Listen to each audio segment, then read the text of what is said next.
Hello friends, स्वागत है एक बार फिर से आपका V star education YouTube channel पे।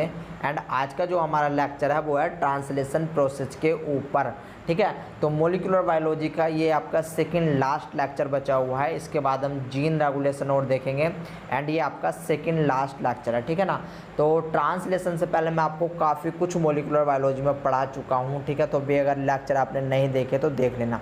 यहाँ पर देखो हम क्या पढ़ेंगे ट्रांसलेशन में कि ट्रांसलेशन का क्या मतलब होता है, ट्रांसलेशन कहाँ पर आपका होता है, ट्रांसलेशन का क्या फ़ायदा होता है, प्राकैरियोटिक में किस प्रकार से परफॉर्म होता है, यूकैरियोटिक में किस प्रकार से परफॉर्म होता है, प्राकैरियोटिक एंड यूकैरियोटिक्स में किस प्रकार से डिफ्रेंशिएशन होता है ट्रांसलेशन प्रोसेस में। इसके बाद हम देखेंगे कि आपको ट्रांसलेशन अगर पढ़ना है तो उसके लिए आपको कौन कौन से बेसिक टॉपिक आपके क्लियर होने चाहिए, तो वो सारी बात हम करेंगे। यानी कि टोटल मिला करके आपका ट्रांसलेशन में काफ़ी कुछ पढ़ने वाले हैं हम। एंड गाइस इसकी कम से कम 10 से 12 क्लास आपकी जाएगी। ठीक है ना, तो यहाँ पर मैं इसको लिख देता हूँ translation class number 1, translation process भी बोल सकते हैं। जैसे कि मेरी आदत है कि मैं आपको पूरा एक बेसिक लेकर के चलता हूँ एंड देन एडवांस पे लेकर के चलता हूँ। ठीक है, तो मुझे बड़े ही ध्यान से सुनना एंड जो बात मैं यहाँ पर बता रहा हूँ उसको बड़े ही ध्यान से नोटिस करना। ठीक है, तो यहाँ पर देखो सबसे पहले मैंने आपको बता रखा है कि आपका सेंट्रल डोगोमा ऑफ लाइफ क्या होता है या फिर सेंट्रल डोगोमा सिस्टम आपका क्या होता है। जहाँ पर मैंने आपको बताया था कि अगर आपका डीएनए से डीएनए का निर्माण हो रहा है तब इसको क्या बोलेंगे, तब इसको बोलेंगे आपका रेप्लिकेशन। ठीक है ना, तब इसको क्या बोला जाएगा, रेप्लिकेशन बोला जाएगा। एंड अगर आपका डीएनए से आरएनए का निर्माण हो रहा है तब इसको क्या बोलेंगे, तब इसको बोलेंगे ट्रांसक्रिप्शन। ठीक है ना, तब इसको क्या बोलेंगे, ट्रांसक्रिप्शन बोला जाएगा। एंड अगर आपका आरएनए से प्रोटीन का निर्माण हो रहा है आरएनए से प्रोटीन का निर्माण हो रहा है तब इसको क्या बोलेंगे दोस्तों, तो तब इसको बोलेंगे हम ट्रांसलेशन। तब इसको क्या बोला जाएगा, ट्रांसलेशन बोला जाएगा। यहाँ पर आपको स्पेसिफिक बात क्या ध्यान देने वाली है वो याद रख लेना कि जब कभी भी आपका डीएनए से डीएनए बनता है तो जिस एंजाइम की रिक्वायरमेंट होती है उसको बोलते हैं डीएनए डिपेंडेंट, यानी कि डीएनए एज ए टेम्पलेट की तरह काम करता है, तो इसलिए इसको बोला गया है डीएनए डिपेंडेंट डीएनए पॉलीमरेज यानी कि एक प्रकार से फॉर्मेशन जो डीएनए का फॉर्मेशन करता है उस एंजाइम्स को हम डीएनए पॉलीमरेज बोल देते हैं। ठीक है ना, तो यहाँ पर आपका डीएनए बन जाता है। अब जब हमें ट्रांसक्रिप्शन करना होता है तो ट्रांसक्रिप्शन करने के लिए हमें क्या ज़रूरत पड़ती है, हमको पड़ती है ज़रूरत एक डीएनए टेम्पलेट की जिससे हमारा आरएनए बन सके। इसलिए हम बोलते हैं डीएनए डिपेंडेंट आरएनए पॉलीमरेज। याद रख लेना, आरएनए को बनाने के लिए जिस एंजाइम्स की रिक्वायरमेंट होती है उसको बोला जाता है डीएनए डिपेंडेंट आरएनए पॉलीमरेज। इतनी बात समझ में आ गई, बहुत अच्छी बात है। अब यहाँ पर हमको बनानी है आगे चल करके protein in the case of translation. तब हमको एक आरएनए एज ए टेम्पलेट की तरह काम करेगा। याद रख लेना, एमआरएनए स्पेसिफिकली आपका एमआरएनए होता है जो कि टेम्पलेट की तरह काम करता है। एंड आपका आरआरएनए टीआरएनए मिलकर के क्या करते हैं, आपका प्रोटीन की सिंथेसिस में हेल्प करते हैं। ठीक है ना, तो हम आगे देखेंगे कि किस प्रकार से आपका प्रोटीन की सिंथेसिस हो रही है। अब देखो ये तो आपका सेंट्रल डोगोमा था। इसके अलावा भी आपको याद रखना है, अगर हम आरएनए से डीएनए की तरफ बढ़ रहे हैं, अगर हम आरएनए से डीएनए को बना रहे हैं तो यहाँ पर एक एंजाइम्स की जरूरत पड़ेगी जिसको बोलते हैं हम रिवर्स ट्रांसक्रिप्टेज एंजाइम्स। ठीक है ना, रिवर्स ट्रांसक्रिप्टेज एंजाइम्स बोला जाता है आरटी। ठीक है ना, तो आपको इतनी बात भी याद रखनी है। तो ये आपका सेंट्रल डोगोमा ऑफ लाइफ या फिर सेंट्रल डोगोमा सिस्टम है। ठीक है ना, तो आपको ये चीज़ नहीं भूलनी है, बेसिक बात है जो कि आप 12th से अपनी पढ़ते हुए आ रहे होंगे। अब यहाँ पर देखो ट्रांसलेशन लिखा हुआ है, तो ट्रांसलेशन, इसको ट्रांसलेशन क्यों बोला गया है, तो यहाँ पर जब आप देख रहे होंगे सेंट्रल डोगोमा में तो यहाँ पर डीएनए एंड आरएनए इनका नेचर कैसा है, इनका नेचर है न्यूक्लियोटाइड का। यानी कि डीएनए एंड आरएनए आपके न्यूक्लियोटाइड बेस के बने हुए होते हैं, न्यूक्लियोटाइड बेस के बने हुए होते हैं। जबकि जो ये प्रोटीन होती है ये आपकी अमाइनो एसिड से मिलकर के बनी हुई होती है। ठीक है ना, ये कैसे मिलकर के बनी हुई होती है, अमाइनो एसिड से मिलकर के बनी हुई होती है। तो यहाँ पर हम क्या करते हैं कि जो आपके नाइट्रोजिनस बेस है इसको कन्वर्ट किया जाता है, इसको ट्रांसलेट किया जाता है अमाइनो एसिड में, यानी कि न्यूक्लियोटाइड को हम ट्रांसलेट करते हैं अमाइनो एसिड में। आप देखते हो कि इंग्लिश ट्रांसलेट, हिंदी ट्रांसलेट, तो हिंदी टू इंग्लिश ट्रांसलेट, तो वो ये जो शब्द है ये वही शब्द है जो आपका उस हिंदी टू इंग्लिश ट्रांसलेट में था। यहाँ पर हम क्या कर रहे हैं, न्यूक्लियोटाइड को ट्रांसलेट कर रहे हैं अमाइनो एसिड में। तो आई होप अब आपको समझ में आया होगा कि ट्रांसलेशन का मतलब क्या होता है, यानी कि न्यूक्लियोटाइड में जो इन्फॉर्मेशन है उस इन्फॉर्मेशन के थ्रू हम अमाइनो एसिड में प्रोटीन सिंथेसिस करेंगे। और ये जब आपकी प्रोटीन सिंथेसिस होती है तो गाइज आपको पता होगा यहाँ पर आपका पेप्टाइड बॉन्ड का फॉर्मेशन होता है, यानी कि अमाइनो एसिड, काफ़ी सारे अमाइनो एसिड मिलकर के आपस में ये कॉम्बिनेशन बनाएंगे, कोवलेंट बॉन्ड बनेगा जिसको हम पेप्टाइड बॉन्ड या फिर एमाइड बॉन्ड बोल देते हैं। एंड ये पॉलीपेप्टाइड बनाएंगे जिसको बाद में हम फर्दर प्रोटीन के नाम से जानते हैं, ठीक है ना। तो इतनी बात आपको पता होनी चाहिए। अब आइए कुछ और देख लेते हैं इम्पोर्टेंट कि आपका कौन सा प्रोसेस कहाँ पर होता है, ठीक है। तो देखो, जो आपका रेप्लिकेशन है, फर्स्ट प्रोसेस वो आपका न्यूक्लियस में होता है। ये आपका न्यूक्लियस है, याद रख लेना। ये आपका साइटोप्लाज्म है एंड ये सेल का आउटर एरिया है, तो आपको तीनों लोकेशन ध्यान रखनी है। तो सेल के न्यूक्लियस में क्या हो रहा है, आपका रेप्लिकेशन सेल के न्यूक्लियस में हो रहा है, ट्रांसक्रिप्शन सेल के न्यूक्लियस में हो रहा है। दोनों प्रोसेस ये आपके कहाँ पर परफॉर्म होते हैं, ये दोनों के दोनों प्रोसेस आपके सेल के न्यूक्लियस में परफॉर्म होते हैं। जबकि जो आपका तीसरा प्रोसेस होता है जिसको हम ट्रांसलेशन या फिर अनुलेखन बोल देते हैं, ये आपका साइटोप्लाज्म में होता है, ठीक है ना। ये कहाँ पर होता है, साइटोप्लाज्म में होता है, इस बात को याद रखना है। तो ये तो थी आपकी यूकैरियोटिक्स की सेल, ठीक है ना, ये तो थी आपकी यूकैरियोटिक्स की cell. But in the case of prokaryotics, तो मैंने प्रोकैरियोटिक्स में भी आपको बता रखा है कि आपका जो प्रोकैरियोटिक्स होता है, यानी कि एक बैक्टीरिया होता है, इस बैक्टीरिया के अंदर कोई भी न्यूक्लियस नहीं पाया जाता। तो इसमें प्रोसेस नंबर 1 यानी कि रेप्लिकेशन, प्रोसेस नंबर 2 यानी कि ट्रांसक्रिप्शन एंड प्रोसेस नंबर 3 यानी कि ट्रांसलेशन, ये तीनों के तीनों ही आपकी साइटोप्लाज्म में परफॉर्म होती है, ठीक है ना।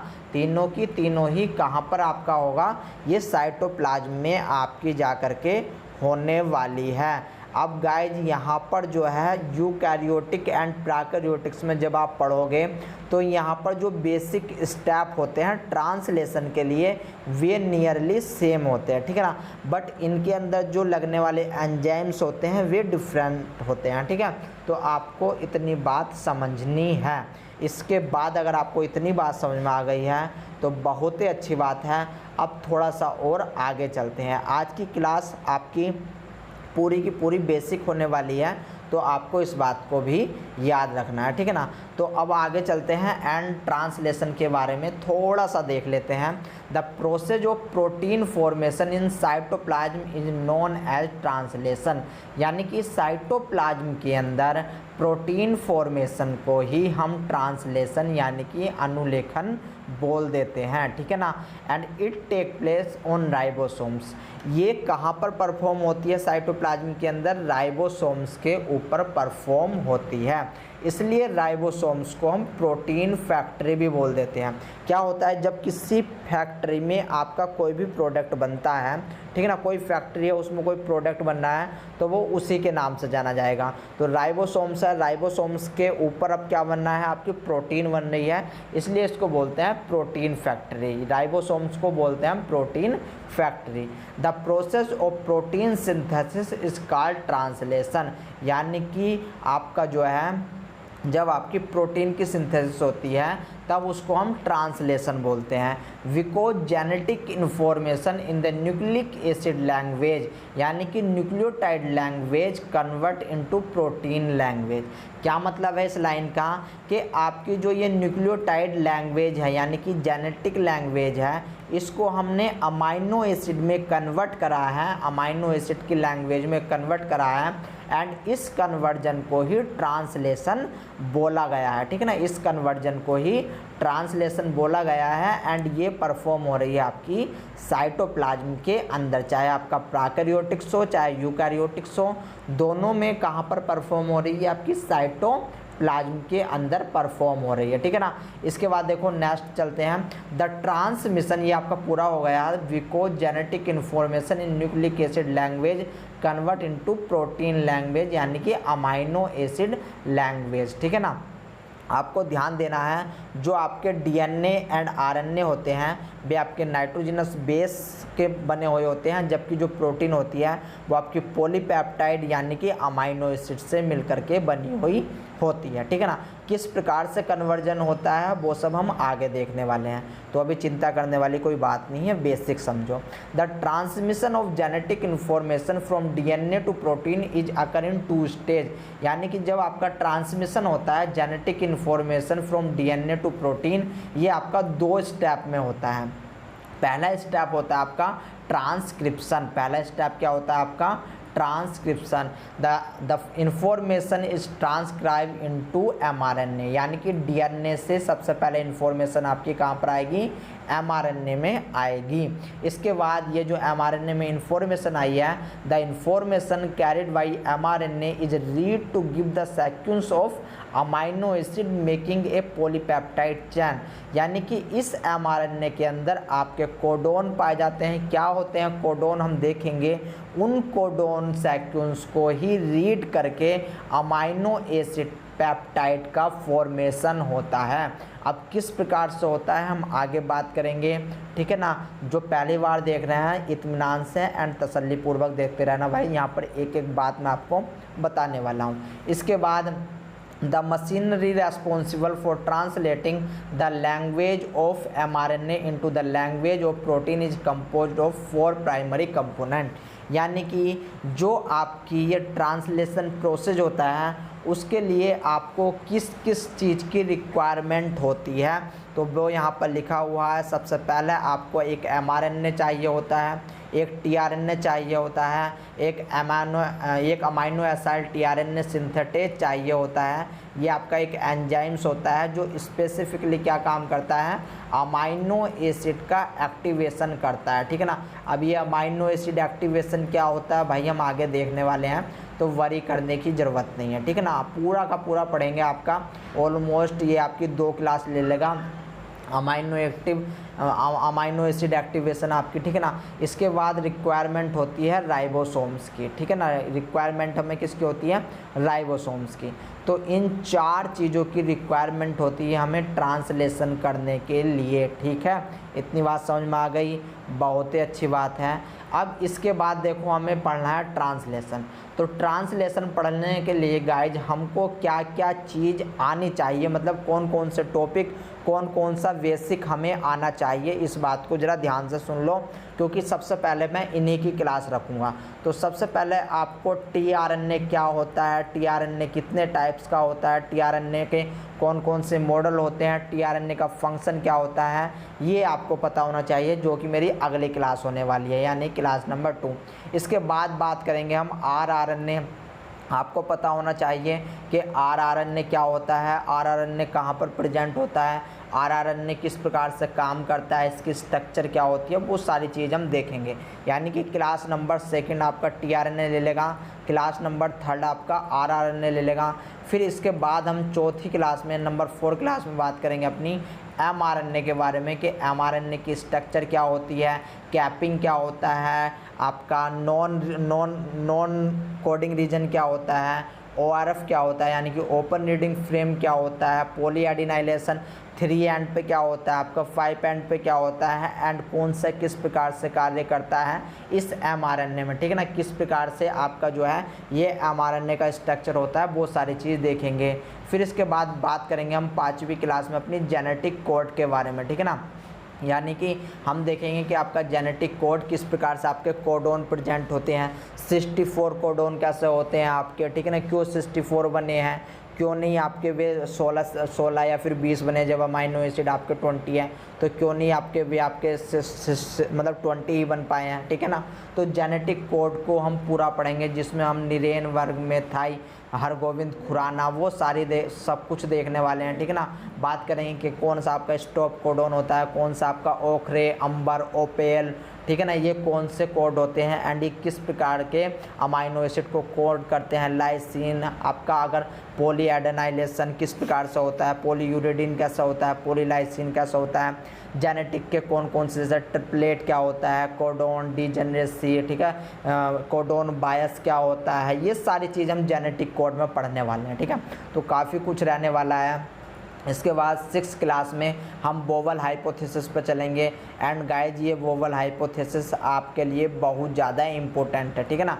बोवल हाइपोथेसिस आपके लिए बहुत ज़्यादा इम्पोर्टेंट है एंड आई थिंक ये आपकी 2 क्लास ले लेगी, ठीक है ना। बोवल हाइपोथेसिस आपकी ऑलमोस्ट 2 से 3 क्लास ले लेगी, तो 6 से 7 हम इसको बोल सकते हैं। फिर इसके बाद ये हमारा बेसिक जो मतलब हमारे टॉपिक हैं, जब ये हमारे रेडी हो जाएंगे तब हम चलेंगे अपना ट्रांसलेशन के लिए। एंड ट्रांसलेशन में सबसे पहला याद रख लो, ट्रांसलेशन में हम 4 स्टेप पढ़ते हैं, ठीक है ना। तो सबसे पहला स्टेप आता है अमाइनो एसिड का एक्टिवेशन, ठीक है ना।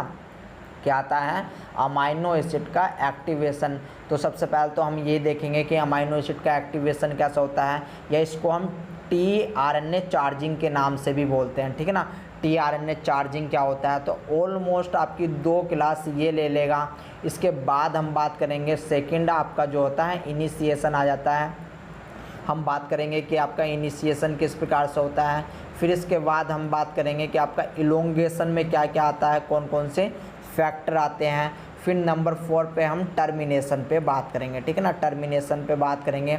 तो इन चारों को हम डिटेल में पढ़ेंगे प्रोकैरियोटिक्स एंड यूकैरियोटिक्स के अंदर। तो अब आपको पता लग गया है कि हम पूरे के पूरे ट्रांसलेशन में क्या पढ़ने वाले हैं।